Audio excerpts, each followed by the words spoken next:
In commemoration of the 77th anniversary of Martyrs' Day, the Diaspora African Rastafari Congress, otherwise known as DARC, made a sojourn from the United States to Jamaica, West Indies, to recognize the ancestors that Rasta has neglected. Yes, so blessings to the item, and the trad with the item is an ancestral trad. It's a great trad, like I said, that's 77, a memorial or a continuation. So may they hear our voice as they are, because we are our ancestors today, that must be reminded. So, hoping that our voice be heard and our petitions be fulfilled. The inaugural Celebration of Life pilgrimage took DARC to Dovecote Cemetery, located in the parish of St. Catherine, to pay homage to the first Rasta, Leonard Percival Howell. Yes, we're here for the Martyrs' Day celebration, February 19th, 2014. Here to see Leonard P. Howell, the first Rasta, to commemorate him and give him strength and to be lionized. Irie, one love.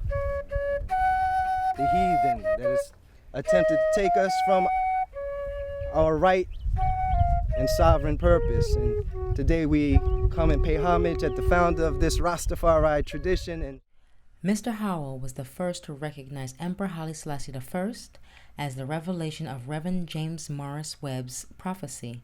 Look to Africa, where a black man shall be crowned king. In him you will find the Redeemer.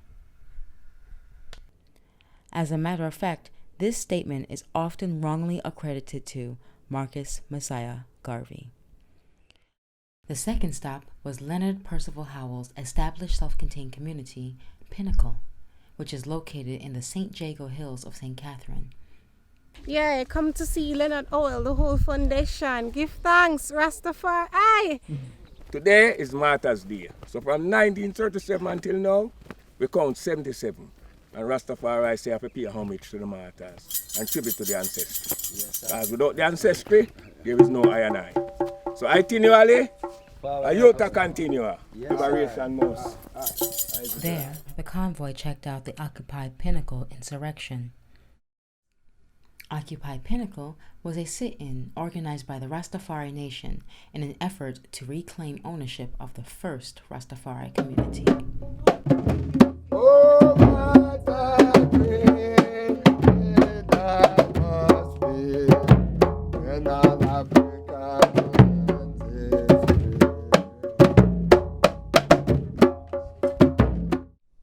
Our third and final destination for the day was the mausoleum of Queen Nanny, located in Moortown in Portland. Moortown. I will pass to come to Moortown. But we give thanks for the opportunity for being in Moortown, because Nanny is an exemplary queen in the earth. Because what? She maintained African sovereignty when so many others failed. And for that we will always give thanks to her. Because the British, the French, and all the other colonizers tried their best to subdue us and keep us in bondage. And Queen Nanny, who came to the island liberated with one sole intention, to liberate the people. Nanny didn't come here as a slave. She came here free to liberate the slave.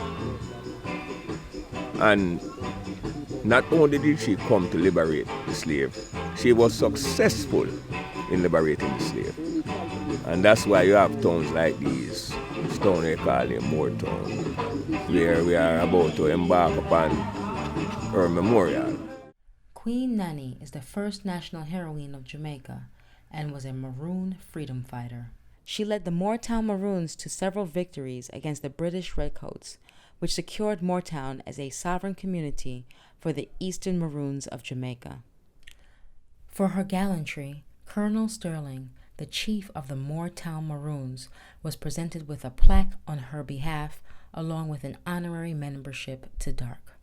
On behalf of the Diaspora African Rastafari Congress, we'd like to present this plaque that we hope you will cherish and put it in your museum for the great Queen Nanny. And as it states here, this is the Rastafari Meritorious Award dedicated to Queen Nanny in recognition of her archetypical spirit, extraordinary resilience, and selfless service. in safeguarding African sovereignty. 2014. RasTafari first. Colonel Sterling was mystified by the journey DARC took coming from Pinnacle to Moortown. Unknown to the Jamaican population, the colonel revealed that, like Pinnacle, Moortown was also in danger of being stolen by the Jamaican government. So I understand, and when I empathize, every time I hear about Pinnacle, I basically smile.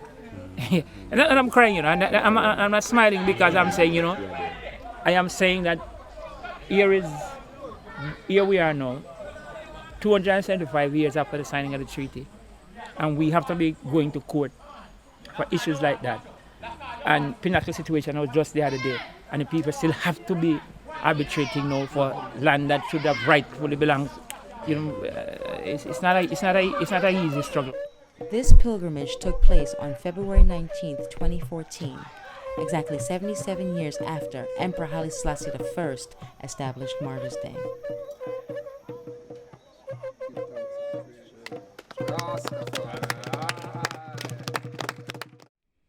Martyrs' Day commemorates the victims of the Ethiopian Holocaust, which took place from 1935 to 1941.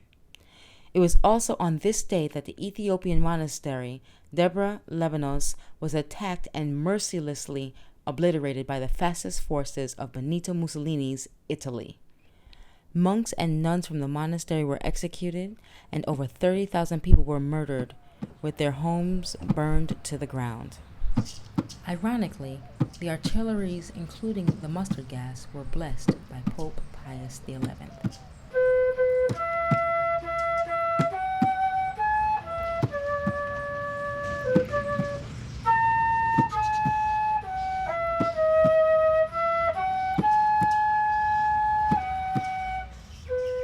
The second part of the Ancestral tribute was the DARC Celebration of Life event. This took place on February 23rd at the University of West Indies Mona campus in Kingston, Jamaica. The event was held amid ruins where many ancestors were brutally murdered by the British. This was the first time that Rasta officially lionized ancestry in a commemorative ceremony. Dr. Knife, a professor at the University of West Indies, spoke about the site chosen and its significance. Well, here we are at Mona plantation, because there are three major plantations around this place now. Mona, Ligani, and Papine plantation. So it's a very important space. You're right beside them, in the place called the Chapel Gardens. And when I enter the university, them always boast. University people like to boast. Them boast about them chapel and the significance of the chapel. And say, this chapel was somewhere far. I don't remember the name of the place where it was. And take it block by block, and carry come build right here, and things, in Chilani. Poetry presentations were recited by Sister Kaya. I have education. Ras Betatu.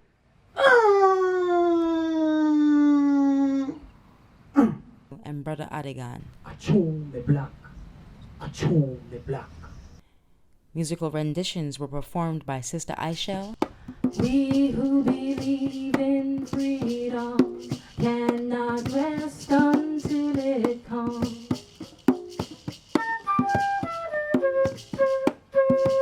And Ras Marlin. Oh, Rastafari, high, high. He is high, high, high. Oh, high, high. While Mama G, a Maroon descendant, spoke about the importance of the ancestors in general. As I say, I'm a traditional priestess, and it's all about ancestral worship to me, because this is where we're from. We stand on the shoulders of our ancestors, those that are before. The keynote address was delivered by the DARC chairman, Ras Jabi.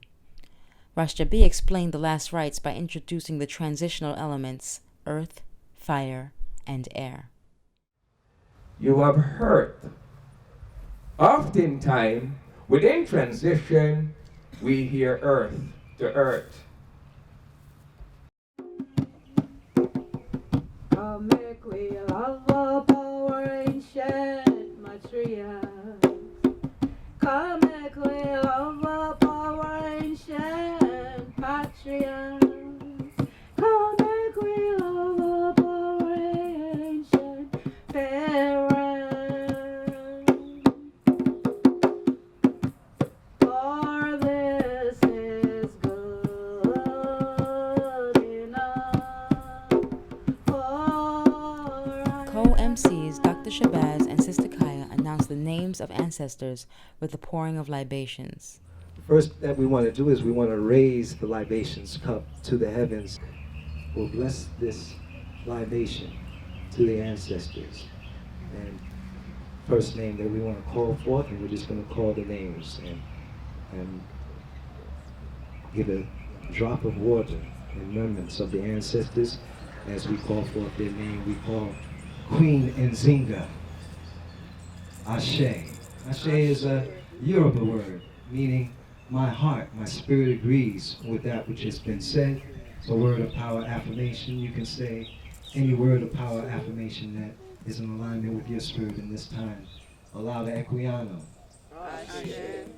Gabriel Prosser, Denmark VC, David Walker, Nat Turner, Queen Nyabingi, Sojourner Truth, Harriet Tubman, Martin Delaney, Sylvester Williams, Singbe P.A., Francis Watkins Harper, Empress Taitu, Empress Zuditu, Kwame Nkrumah, Kwame Ture, Rosa Parks, Martin Luther King Jr.,